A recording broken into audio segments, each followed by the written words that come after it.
বন্ধু রাত্রে এখন 1টা বেজে গেছে। এখন 1টা বেজে গেছে, তো আমি বানাচ্ছি এখানে গুড় দিয়ে মাখা সন্দেশ।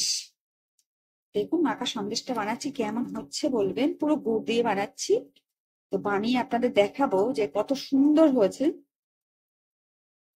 গুড়টা ভালো করে জাল দিয়ে নিয়েছি, ছানাটা কাটিয়ে নিয়েছি, আর গুড়টা একটু চিটচিট মতো করে নিয়েছি, নিয়ে মাখা ছানাটা এর মধ্যে দিয়ে দিয়েছি।